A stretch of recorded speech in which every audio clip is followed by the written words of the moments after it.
Hey, Reddit. My name's Andrew, and I never imagined I'd be writing here, but life has a way of throwing you curveballs. I've been married to my wife, Olivia, for 7 years. 7 years of what I thought was love, trust, and partnership. Turns out, I was living in a completely different reality. Last Friday, Olivia told me about a surprise party for her coworker, Jessica. She said it was going to be a big, fancy gathering at one of Jessica's friends' houses and that it was strictly work-related. Olivia insisted I stay home since I wouldn't know anyone there, and honestly, I didn't think much of it. She kissed me on the cheek, told me not to wait up, and walked out the door in a little black dress that I'd never seen before. She looked stunning, too stunning for a casual work party, but I didn't question it. That night, my buddy Ethan called me. Ethan's the kind of guy who knows everyone and everything in our town. "Hey, Andrew," he said, his voice unusually serious. "I heard Olivia's going to that party tonight." "Yeah, it's for her coworker," I replied, a little confused by his tone. There was a pause. "Man, you need to check that out for yourself. Something feels off. I know the guy hosting it, and let's just say, it's not the kind of party you're thinking of." My stomach dropped. Ethan wasn't one to stir the pot, and for him to say something like that meant there was more to the story. Against my better judgment, I grabbed my keys and drove to the address Ethan gave me. It was a massive house in the upscale part of town, the kind of place you'd expect to see in a movie. Cars lined the driveway, and I could hear music and laughter spilling out into the night. When I stepped inside, my heart immediately started racing. The room was packed with people, dressed like they were attending a gala. The air was thick with perfume, cologne, and something else I couldn't quite place. An edge of tension, maybe? I scanned the room, looking for Olivia, but I didn't see her anywhere. Part of me hoped Ethan was wrong, that this was just a regular party, and I'd find Olivia having a drink with her coworkers, laughing about office gossip. But then I heard her laugh. That unmistakable laugh that used to make me fall in love with her all over again. It was coming from the other side of the house. I pushed through the crowd, past a group of people who gave me strange looks. As I turned the corner into a dimly lit room, my entire world shattered. There she was, Olivia, sitting on a plush velvet couch with her legs draped over some guy's lap. Not just any guy, a coworker I'd met once before, at an office barbecue. His name was Tyler, and he'd been introduced as the new guy on the team. He had one arm around her waist and another holding a glass of champagne. Olivia was leaning into him, her face glowing with the kind of happiness I hadn't seen in years. She froze the second she saw me. Her smile vanished, replaced by a look of sheer terror. Tyler followed her gaze and looked up at me, his expression turning from smug to stunned in an instant. The entire room went silent. People stopped talking, their eyes darting between me, Olivia, and Tyler. I stood there, unable to move, unable to speak. My heart felt like it had been ripped out of my chest and stomped on. I wanted to yell, to scream, to demand an explanation, but no words came. All I could do was stare at her, hoping, praying, that this was some kind of terrible misunderstanding. But then she spoke. "Andrew, I can explain," she stammered, her voice shaking. That's when I realized the truth. There was no explaining this. She wasn't at a work party. This wasn't some innocent misunderstanding. The woman I had devoted 7 years of my life to had betrayed me in the most public, humiliating way possible. And everyone in that room knew it. The tension in the room was suffocating. I could feel dozens of eyes on me, on her, on him. For a moment, I thought I was going to collapse. My legs felt like jelly, but my anger kept me upright. Olivia, my wife, was still frozen on the couch, her face pale.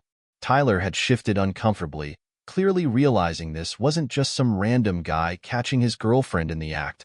This was her husband.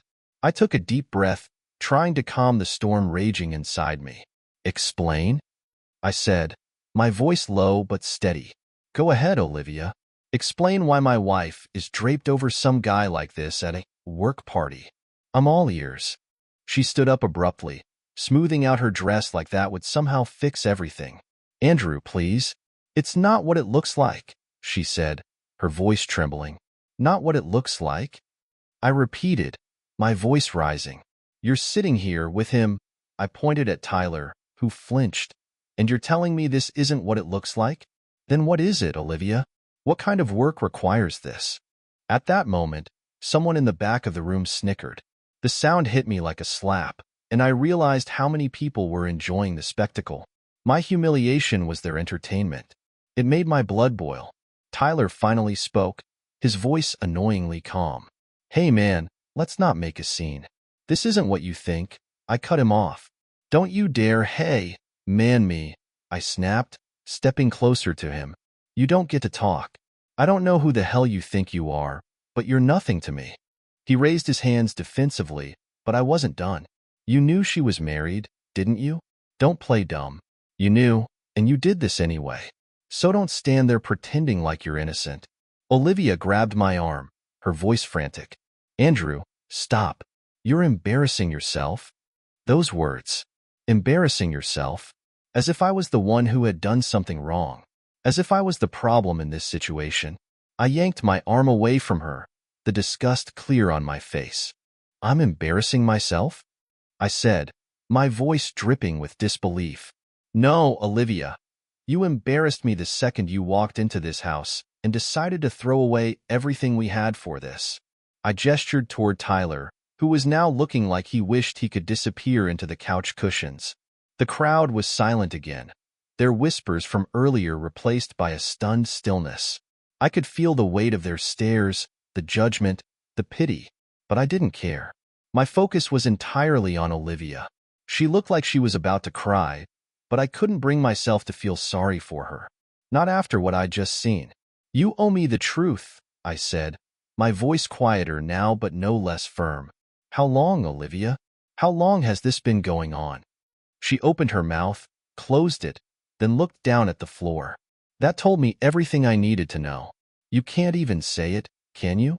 I said, shaking my head. Unbelievable. At that moment, Ethan appeared by my side. I hadn't even noticed he was there. He put a hand on my shoulder, a silent gesture of support. You don't need to do this here, man, he said quietly. Let's go. But I wasn't ready to leave. Not yet. I turned back to Olivia. You know what hurts the most? I said, my voice breaking. It's not just that you cheated. It's that you lied to me over and over, and you didn't even have the decency to hide it somewhere private. You let this happen in front of a room full of people. People who are all watching me right now like I'm some kind of fool. She finally looked up at me, tears streaming down her face. I didn't mean for you to find out like this, she whispered. I laughed bitterly. Oh, so you were planning to tell me? When, Olivia? After the divorce papers were already signed? Or maybe after you moved in with him? I pointed at Tyler again, who was now standing awkwardly, clearly wanting to be anywhere but here. Ethan tugged at my arm again. Let's go, Andrew. She's not worth it. For a moment, I considered staying, saying more, making her feel even a fraction of the pain I was feeling. But then I realized Ethan was right. Nothing I said or did here would fix what she'd done. She wasn't worth it. None of this was. Without another word, I turned and walked out of the house, Ethan close behind me. As soon as we were outside, the cold night air hit me, and I realized I was shaking. From anger, from betrayal, from everything. Ethan handed me his car keys. You're not driving tonight, he said firmly. I'll take you home. I nodded, too drained to argue. As we drove away, I looked back at the house, at the life I thought I had, and I felt a strange mix of sadness and relief. Sadness for what I'd lost. Relief that I finally knew the truth. But one thing was clear. I wasn't done yet. This was just the beginning. I didn't sleep that night. How could I? I lay on the couch in my living room, staring at the ceiling, replaying every moment of what I'd seen at that party. The look on Olivia's face, Tyler's smugness turning to fear, the whispers of the crowd. It was all burned into my memory. My phone sat on the coffee table, buzzing periodically with messages, but I couldn't bring myself to look at them. I knew who they were from, and I wasn't ready to deal with it. By morning, the numbness had worn off, and the anger kicked in. I didn't even feel tired anymore.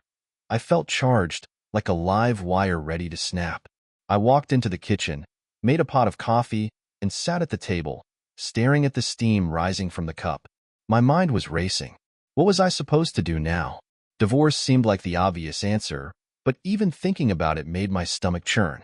7 years of my life, gone. 7 years of trusting someone who didn't deserve it. My phone buzzed again, and this time I picked it up. There were multiple missed calls and texts from Olivia, all saying the same thing. We need to talk. Please come home. I can explain everything. Explain everything? She couldn't even admit how long it had been going on when I confronted her last night. What was left to explain? That it wasn't just Tyler? That this wasn't her first time? I threw the phone down, disgusted with myself for even considering hearing her out. That's when Ethan showed up. He let himself in, like he always did, and plopped down across from me at the table. He had a paper bag in one hand and a look of determination on his face. Bagels, he said, pulling 2 out of the bag and tossing one to me. You're going to eat whether you like it or not. I didn't have the energy to argue, so I took the bagel and took a bite. Ethan leaned back in his chair, watching me like he was waiting for me to break down or explode. You okay? He finally asked. No, I said flatly. I'm not okay. Good, he said, surprising me. You shouldn't be. What she did to you was garbage, Andrew. Absolute garbage. But you're going to get through this. I stared at him. Am I? Because right now, it doesn't feel like it. Right now, it feels like my entire life just fell apart. Ethan leaned forward, resting his elbows on the table. Listen to me, man. You're stronger than this. I know it doesn't feel like it now, but you'll come out of this better, smarter, and tougher. You just need to focus on what matters, getting out of this mess with as much dignity as possible. Dignity? I scoffed. I walked into a room full of strangers last night and found my wife draped over another man like some cheap accessory. I'm the town joke now. Where's the dignity in that? Ethan didn't flinch. The dignity is in how you handle what comes next. You don't stoop to her level. You don't let her or that guy, or anyone else, define who you are. You take control of the situation and show her what she lost. His words hit me harder than I expected. He was right. I couldn't let Olivia's betrayal destroy me. I needed to take back control, to stop letting her dictate how I felt and what I did. That's when I decided to meet her. Not because I wanted to hear her excuses, but because I needed answers. I needed to know exactly what I was dealing with so I could figure out my next move. I told Ethan as much, and he nodded. Good. Just don't let her manipulate you. Go in there, get the truth, and get out. I took a shower, changed into clean clothes, and drove to the house we shared. My hands were shaking as I unlocked the door and stepped inside. The house was eerily quiet, and for a moment, I wondered if she wasn't home. But then I heard her voice coming from the living room. Andrew, she called, her voice tentative. She sounded scared, and I realized I liked that. She should be scared. I walked into the living room, and there she was, sitting on the couch with her hands clasped tightly in her lap. Her eyes were red and puffy, and she looked like she hadn't slept either. For a split second, I almost felt sorry for her. Almost. Talk, I said, crossing my arms. I wasn't going to make this easy for her. She looked up at me, tears streaming down her face. Andrew, I'm so sorry. I didn't mean for any of this to happen. I laughed bitterly. Didn't mean for it to happen? So what? Tyler just tripped and fell into your lap? She winced, but I didn't care. I wasn't here to spare her feelings. How long, Olivia? I demanded. How long has this been going on? She hesitated, and I felt my anger rise. Don't lie to me, I warned. I deserve the truth, at least. 6 months, she finally admitted, her voice barely above a whisper. It started 6 months ago. I felt like I'd been punched in the gut. 6 months. Half a year of lies, of betrayal, of making me feel like I was crazy for trusting her. Why? I asked, my voice breaking. Why would you do this to me? She started sobbing. I don't know, Andrew. I don't know. It just happened. It just happened? I repeated, my voice rising again. That's the best you can come up with? It just happened? She looked up at me, her face crumpling. I was unhappy, she said, her voice shaking. We were unhappy. You were always working, and I felt alone. I stared at her, my chest tightening. So instead of talking to me, instead of trying to fix things, you decided to cheat on me? With him? She didn't answer, and that told me everything I needed to know. She wasn't sorry for what she'd done. She was sorry she'd been caught. I turned to leave, but she grabbed my arm. Andrew, please. Don't go. We can fix this. I'll do anything. I shook her off, my anger boiling over. You had your chance, Olivia. You made your choice. Now I'm making mine. And with that, I walked out the door, leaving her sobbing on the couch. This wasn't over. Not by a long shot. Walking out of that house felt like stepping into a void. The air was cool, but it did nothing to calm the fire raging inside me. As I got into my car and drove off, Olivia's sobs still echoed in my mind. Part of me wanted to turn back, to keep asking her questions, to demand answers she probably didn't even have. But the rational part of me, the part that was barely holding it together, knew I wouldn't get anything worthwhile out of her. I pulled into Ethan's driveway without even thinking about it. He opened the door before I could knock, as if he'd been expecting me. Without a word, he handed me a beer and motioned for me to follow him to the back porch. We sat in silence for a while, the only sound being the occasional hum of a car passing by. Finally, Ethan spoke. So, how'd it go? I took a long sip of my beer before answering. 6 months, I said, my voice flat. It's been going on for 6 months. While I was working late nights to keep us afloat, she was sneaking around with Tyler. Ethan let out a low whistle. 6 months. Damn. She said she was unhappy, I continued, staring out at the empty street, that I wasn't around enough. Like that justifies what she did. Ethan shook his head. Doesn't matter what her excuse is. She had options. Therapy, talking to you. Hell, even leaving you if she was that unhappy. But cheating? That's on her, not you. I nodded, but the words didn't sink in. All I could think about was how blindsided I'd been. I trusted her. I built a life with her. And now, what did I have left? A broken marriage and a shattered sense of self-worth. Have you thought about what you're going to do next? Ethan asked. Divorce, I said immediately. There's no coming back from this. I can't trust her anymore. Good, Ethan said, clapping me on the shoulder. That's the right call. But you've got to be smart about it. Don't let her take you for a ride in court. That hit me like a brick. Olivia and I had never talked about divorce, let alone what would happen to our finances if it came to that. I owned the house outright, thanks to an inheritance from my dad, but Olivia had access to all our accounts. If she wanted to, she could drain them before I even had a chance to file. Panic set in. Ethan, I need to lock down my accounts. Like now. He nodded. Do it first thing tomorrow. Call your bank, talk to a lawyer, and make sure she can't touch anything that's yours. And don't tell her what you're doing until it's done. I stayed at Ethan's that night. There was no way I was going back to that house. Not yet. I crashed on his couch, my mind racing with plans for the next day. Sleep didn't come easily, but when it did, it was restless. Images of Olivia and Tyler haunted me, their laughter ringing in my ears, their betrayal slicing through me like a knife. The next morning, I woke up early and made a list of things I needed to do. First on the list, talk to a lawyer. I didn't know the first thing about divorce proceedings, but I wasn't about to go into this blind. Ethan recommended a guy he knew, and within an hour, I was sitting in a sleek office, explaining my situation to a man named Greg who looked like he'd seen it all. Greg listened carefully, nodding occasionally as I spoke. When I finished, he leaned back in his chair and folded his hands. First things first, he said. You need to protect your assets. If your wife has access to your joint accounts, you need to separate your funds immediately. I can help you with that. I nodded. Done. What about the house? It's in my name. That's good, Greg said. Since you own it outright, it'll be harder for her to claim any part of it. But she could still try. We'll make sure that doesn't happen. He went on to explain the steps I needed to take. Filing for divorce, documenting everything, and preparing for the possibility that Olivia might not go down without a fight.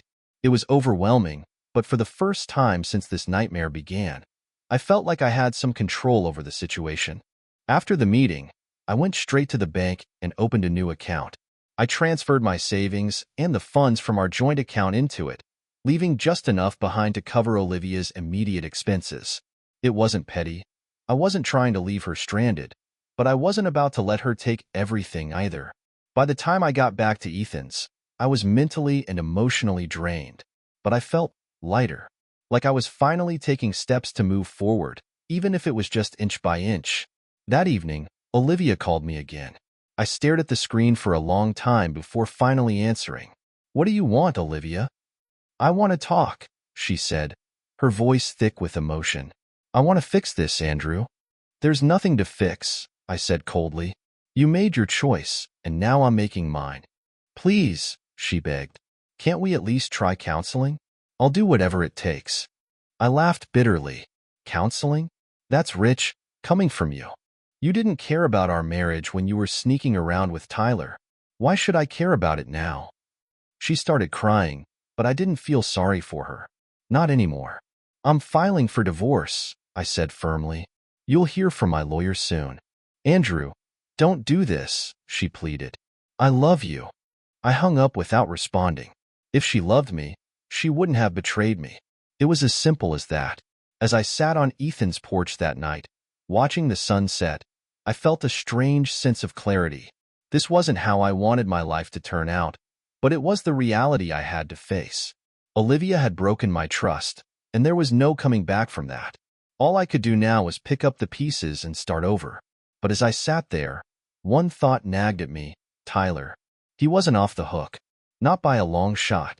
As much as I wanted to shut the door on this entire mess and move on, the name Tyler kept echoing in my mind. He wasn't just some random guy Olivia had met. He wasn't a stranger who had stumbled into our lives by accident. No, this guy had been introduced to me, shaken my hand, smiled at me, and acted like we were friendly acquaintances. He looked me in the eye while stabbing me in the back. It wasn't just Olivia's betrayal that cut deep. It was his too. I didn't know him anything, but that didn't mean I could just let him walk away unscathed. The next morning, I called Ethan. "I need you to do me a favor," I said, my voice firm. "Find out everything you can about Tyler. Where he works, where he lives, anything." Ethan hesitated. "Andrew, man, are you sure? You've already got enough on your plate. Don't let this guy drag you down even further." "I'm not planning anything stupid," I assured him. "I just need to know who I'm dealing with." Ethan sighed. "All right, give me a day or two." By the next afternoon, Ethan came through. Tyler worked at a mid-sized marketing agency in town, and, of course, Olivia had helped him get the job. She'd vouched for him, pulled strings, and even recommended him for a promotion recently. The kicker? He was married. Married. That little detail hit me like a freight train. So, not only was he screwing my wife, but he was betraying his own too. It was like this guy had no moral compass at all. His wife's name was Rachel, and she worked part-time as a nurse at a local clinic. Ethan even managed to find her Instagram profile, where she posted photos of her and Tyler just weeks ago, smiling like they had the perfect life. The irony was nauseating. I sat there staring at Rachel's profile for a long time, debating what to do. A part of me wanted to reach out to her, to let her know what kind of man she was married to. But another part of me hesitated. Was it my place to shatter her world the way mine had been shattered? Or would I just be dragging someone else into this mess? Eventually, I made up my mind. She deserved to know the truth. I sent Rachel a private message, keeping it short and to the point. "Hi, Rachel. My name is Andrew. I don't know how to say this, but I believe your husband, Tyler, has been having an affair with my wife, Olivia. I caught them together at a party recently, and I thought you should know. If you want to talk, I can provide more details." It felt surreal, hitting send on a message like that. My hands were shaking, and I half expected her to either ignore me or lash out, thinking I was some crazy stranger. But just 15 minutes later, she replied, "Andrew, thank you for reaching out. I've had my suspicions about Tyler for a while now. Can we meet in person? I think we need to talk." I agreed to meet her that evening at a quiet coffee shop on the other side of town. I didn't tell Ethan or anyone else where I was going. This felt like something I needed to handle on my own. Rachel was already there when I arrived, sitting at a corner table with a cup of tea in front of her. She looked exhausted, like she hadn't slept in days. Her dark hair was pulled into a messy bun, and there were shadows under her eyes. She gave me a small, nervous smile as I approached. "Andrew?" she asked, standing to shake my hand. I nodded. "Rachel, thanks for meeting me." We sat down, and for a moment, neither of us spoke. I didn't know where to start, and she seemed just as lost. Finally, she broke the silence. "So, it's true? Tyler and your wife?" I nodded again, my jaw tightening. "I walked in on them at a party 2 nights ago." She admitted it's been going on for 6 months. Rachel's face crumpled, and she covered her mouth with her hand. "6 months," she whispered. "That bastard." I told her everything I knew, from the party to Olivia's excuses to the lies I'd been living with for half a year. Rachel listened intently, her eyes filling with tears but never spilling over. When I finished, she took a deep breath and said, "I knew something was wrong. He's been distant lately, always working late, or going out with friends. I even found a text on his phone once, but he convinced me it was nothing. God, I'm such an idiot." "You're not an idiot," I said firmly. "He's just a good liar." So is Olivia. They knew exactly what they were doing. Rachel nodded, her jaw tightening. "I should have seen it. I should have." She stopped herself, shaking her head. "It doesn't matter now. What matters is what we do next." She was stronger than I expected, and I admired her for it. We spent the next hour talking, sharing details about our respective spouses and their behavior over the past 6 months. By the end of it, we had a plan. The next day, Rachel confronted Tyler. I didn't hear the full story, but Ethan later told me that Tyler had shown up to work looking like he'd been hit by a truck. Apparently, Rachel had kicked him out of their house and was already talking to a divorce lawyer. As for Olivia, I hadn't spoken to her since our last conversation, but I knew I couldn't avoid her forever. She'd been texting me nonstop, begging me to meet with her again, to give her a chance to make things right. I wasn't interested in her excuses, but part of me wanted to see her one last time. Not for closure, but to let her know exactly how badly she'd messed up. And so, I sent her a text. "Meet me tomorrow at noon. We need to talk." This time, I would be the one in control. This time, she wouldn't get to cry her way out of it. This wasn't just the end of our marriage. It was the start of my new life. The next day, I arrived at the coffee shop 20 minutes early. I wasn't nervous. I was done feeling small or powerless, but I wanted to make sure I was ready. I grabbed a corner booth with a clear view of the entrance and waited, watching the door like a hawk. Olivia walked in exactly at noon, wearing a simple blouse and jeans, her face pale and drawn. She scanned the room, spotted me, and hesitated for just a second before making her way over. "Andrew," she said softly as she sat down. "Thank you for meeting me." I didn't reply immediately, taking a sip of my coffee instead. She looked like she'd aged 10 years in the past few days, but I couldn't bring myself to care. Whatever pain she was feeling now was nothing compared to what she'd put me through. "Talk," I said coldly, cutting straight to the point. "You wanted to explain. So explain." She flinched at the sharpness in my voice, but she nodded. "Andrew, I know I've hurt you. I know I've destroyed everything we built together, and I don't have any excuses for what I did. I was selfish and stupid, and I don't even recognize the person I've become." I stared at her, unmoved. "Why, Olivia? Why would you do this? What was so wrong with our life that you had to throw it all away?" Tears welled up in her eyes, and for a moment, I thought she wouldn't answer. But then she took a deep breath and said, "I don't know. I really don't. I guess. I felt like we were drifting apart. You were always working, always tired, and I felt invisible. Tyler made me feel noticed." "Invisible?" I repeated, my voice rising. "You felt invisible?" "Olivia, I worked those late nights for us. For our future. Everything I did for you. And you repaid me by sneaking around with some loser?" She didn't respond, just stared down at the table, her tears falling silently. I leaned back in my seat, shaking my head in disbelief. "And Tyler? What's so special about him? What makes him worth destroying everything we had?" "He wasn't special," she whispered. "It wasn't about him. It was about me. I was looking for something, anything, to fill the emptiness I felt." The emptiness she felt. Her words hit me like a slap. I'd spent years trying to be the best husband I could be, And all the while, she'd been looking for something I couldn't give her. Or maybe she just didn't want it from me. Well, I hope it was worth it, I said bitterly. Because now you've got nothing. Her head shot up, panic flashing in her eyes. Andrew, please don't say that. We can fix this. I know we can. I'll do whatever it takes. Counseling, therapy, anything. Just don't give up on us. Give up on us? I laughed, the sound hollow and cold. Olivia, you gave up on us the moment you let him touch you. You didn't just betray me. You humiliated me. And for what? For 6 months of sneaking around with a guy who doesn't even respect you enough to keep his own marriage intact? She opened her mouth to respond, but I held up a hand to stop her. No, Olivia. I'm done. I've already spoken to a lawyer. The divorce papers are being drawn up as we speak. Her face crumpled, and she reached across the table to grab my hand. Andrew, please. I love you. I don't want to lose you. I pulled my hand away like her touch burned me. You already lost me. The moment I walked into that party and saw you with him, you lost me. For a moment, neither of us spoke. She just sat there, crying quietly, while I stared at her, trying to feel something. Anger, sadness, regret. But there was nothing left. Just emptiness. Finally, I stood up. I'll be in touch about the papers. Don't contact me unless it's about something important.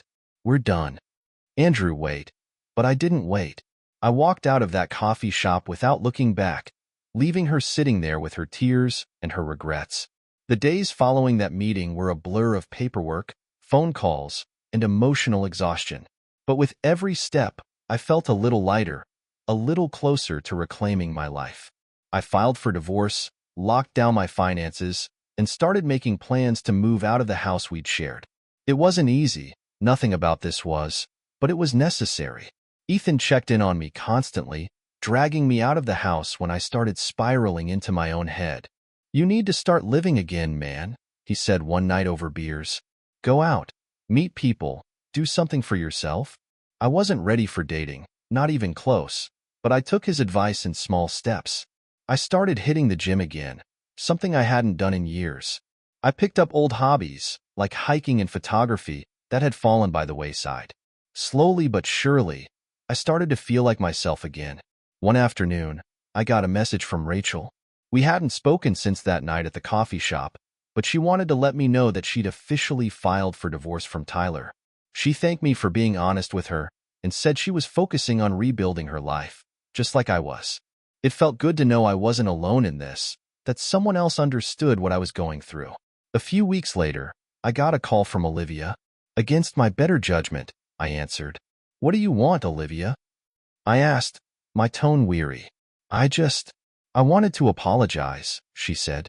For everything. For the lies, the betrayal, all of it. I know I don't deserve your forgiveness, but I needed to say it. Her words caught me off guard. For the first time, she sounded genuine. Not like she was trying to manipulate me or save face, but like she truly understood the damage she'd done. And as much as I hated her for what she'd done, I realized I didn't want to carry that hate forever. I appreciate that, I said finally, but it doesn't change anything. I know, she said quietly. I just wanted you to know. We ended the call on a surprisingly civil note, and for the first time in months, I felt a sense of closure. I didn't forgive her, not completely, but I was ready to move on. And move on I did. I signed the divorce papers, sold the house, and started fresh in a new city. It wasn't easy, but it was worth it. I rebuilt my life piece by piece, and though the scars of Olivia's betrayal will always be there, they no longer define me. If there's one thing I've learned from this experience, it's that betrayal doesn't have to break you. It can shape you, teach you, and make you stronger than you ever thought possible.